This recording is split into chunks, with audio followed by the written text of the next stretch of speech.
I am Chris Davidson. I will be watching in person, and then I will let the other two gentlemen say who they are. Go ahead, guys. Hello, my name's Alan. I'm currently watching this presentation from New York City online through Google Hangouts and Ventrilo. It's unfortunate, but I could not be there to watch the presentation in person. And the next guy is Jason. Go ahead. Hello, I'm Jason. I'm watching from Canada. I'm Brampton. And hello. All right, introductions are over, and we will get started. Hello, I'm Sabrina.Davidson, and today I'm going to be talking to you about my military experience. There's a lot of things that you learn when you are in the military, and they try to instill a bunch of different values in you. And what I'm going to be discussing are 3 of the main values that I took with me and that I continue to use to this day. These are all of my sources for it.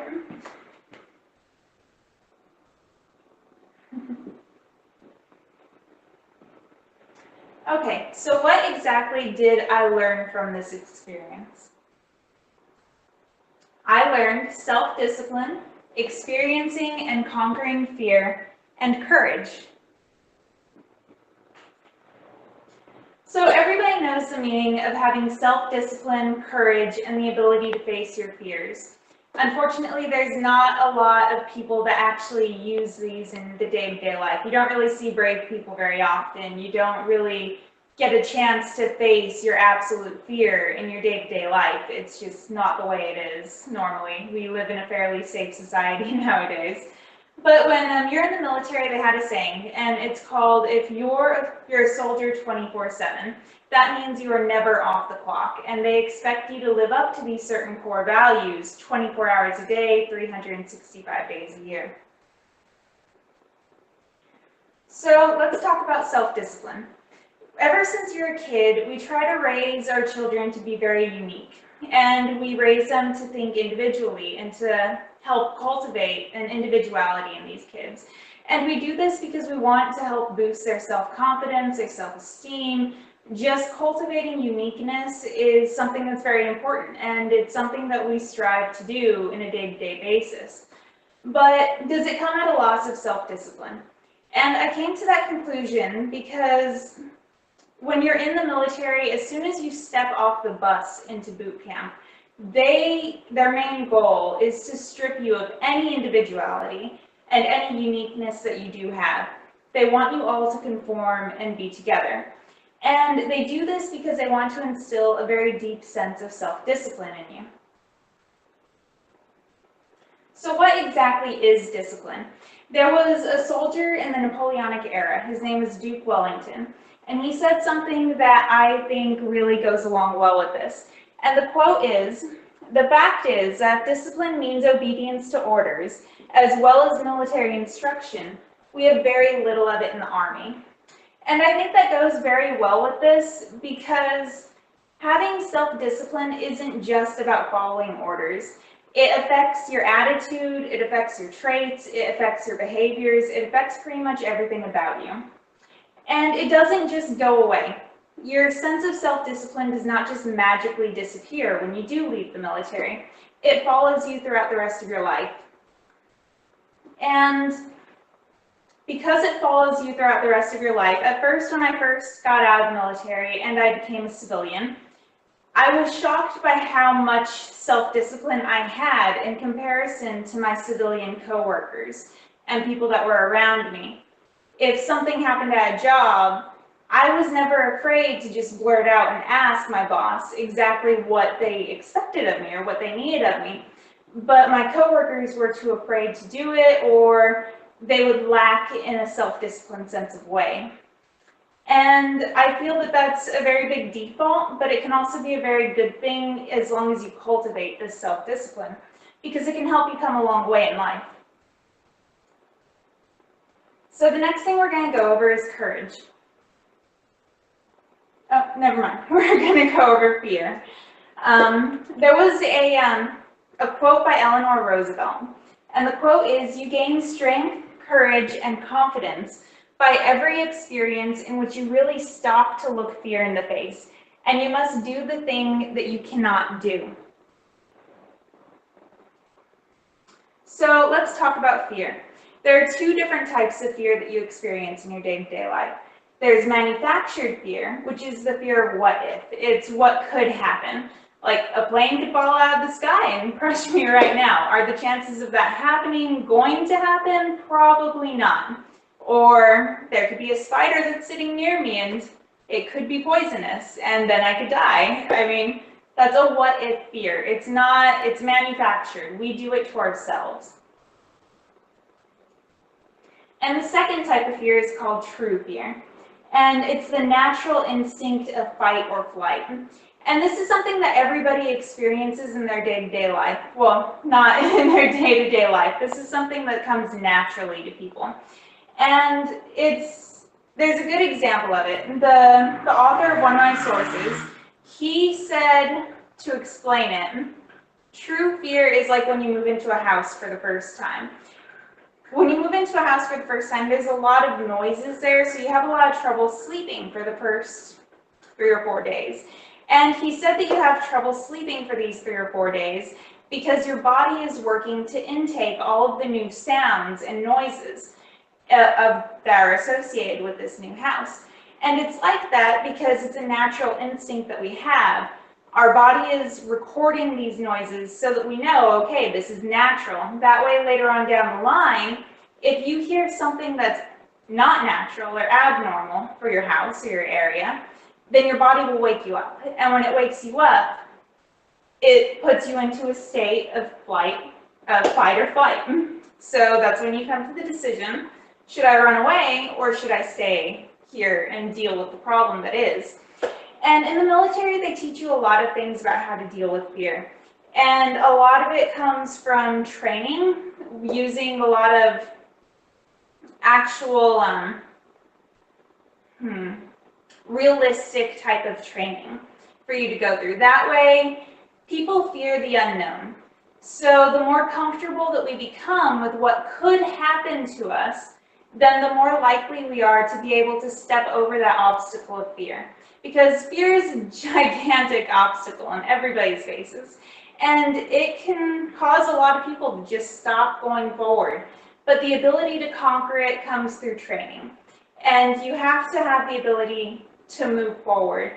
And even if you do train, it doesn't matter how much you train to get rid of your fear or to conquer your fear, it's never fully going to go away. And on top of that, you never know what's actually going to happen until you're actually standing fear in the face or staring at fear in the face.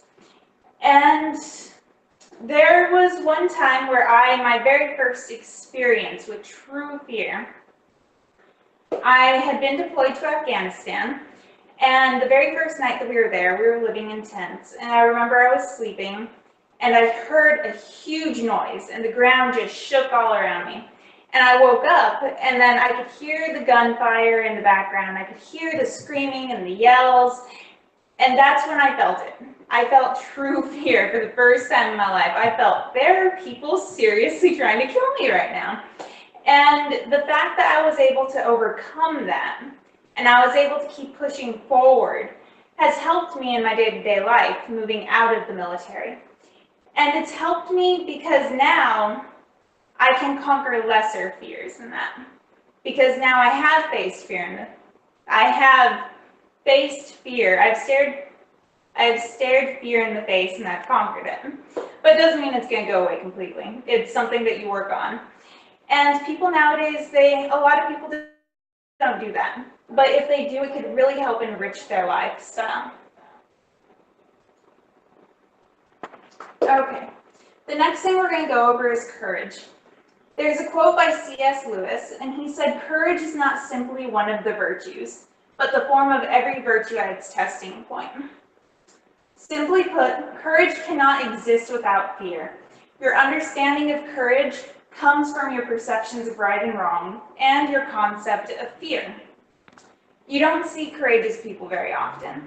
But then again, you also don't have a chance for people to act brave in today's day of life. And what C.S. Lewis said is very correct. You never know if you're going to have the opportunity to be courageous or be brave until it's actually put in front of you. And courageousness is not something that needs to be, it should not be confused with reckless abandonment, because it's not what it is. When people act courageous, they do it because they have calculated the thoughts. They've weighed the good, the pros, and the cons of it. They don't just recklessly go around doing stupid things without thinking about the consequences.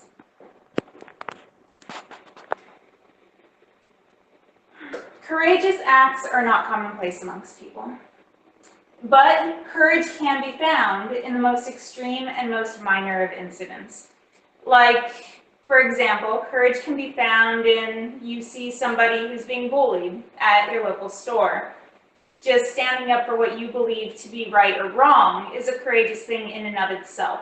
And it's courageous because you aren't worried about what other people think of you. You aren't worried about how people will react or causing a scene in a store, which a lot of people are like that. But in the most extreme cases, one of my friends, I was talking to him, and we were having a conversation about courage, and he brought up a case that happened in the Bronx, New York. And this case involved a woman. She was raped and murdered in broad daylight. And the catch was, there were over 40 different eyewitnesses that saw this attack happen to this lady in broad daylight, right next to her apartment. And the cops, they were just bewildered. They were like, why didn't you help her? Why didn't you go offer her any support in the least bit? And the most common response that they got from these people that they interviewed was, oh, well, that's not my problem. I didn't want to get involved in it. And that's an example of how a lot of people don't act courageously in today's day of life. But I believe that you can become more courageous if you do the things that we just went over. If you learn self-discipline, or you try to work on your fears to overcome obstacles that are put in front of you. It builds up a sense of courage in you. And this courage can help you in your day-to-day life. It can help you have the courage to ask a girl out that you like. It could help you have the courage to ask your boss for a promotion or for a pay raise. And it's something that truly can help you in your day-to-day life. And it's worth the effort of trying to work on yourself. It will always be worth the effort of bettering yourself. Albert Einstein has a quote, and it's, "The world is a dangerous place, and it's not because of those who do evil, but because of those who look on and do nothing." And like the story that I just told you of the woman in New York, this goes in perfectly hand in hand with it. Because the evildoer, he pretty much got away with what he did because everybody just wanted to look on. They didn't want to act courageously. They didn't want to face their fears. They didn't have the self-discipline to stand up for what it was that they believed in.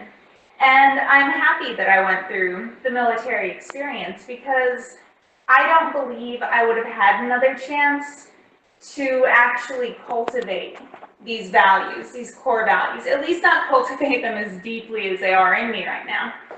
And I think that that's something that was really important that I learned during my time in the military. In conclusion, the military is a way of life, but discipline, understanding your fears, and having courage is achievable by just about anyone. And having these core values can deeply enrich your lives and help build your confidence. The road to success is always under construction, and it's very true. You have to keep on working on yourself. You have to keep on building on the foundations of the values and cores that have already been instilled in you. You have to keep on working in that, and you have to do it to better yourself. And I believe that more people strived or tried to better themselves in this way, we may be living in a much more peaceful, happy world around us. Thank you guys for all your time.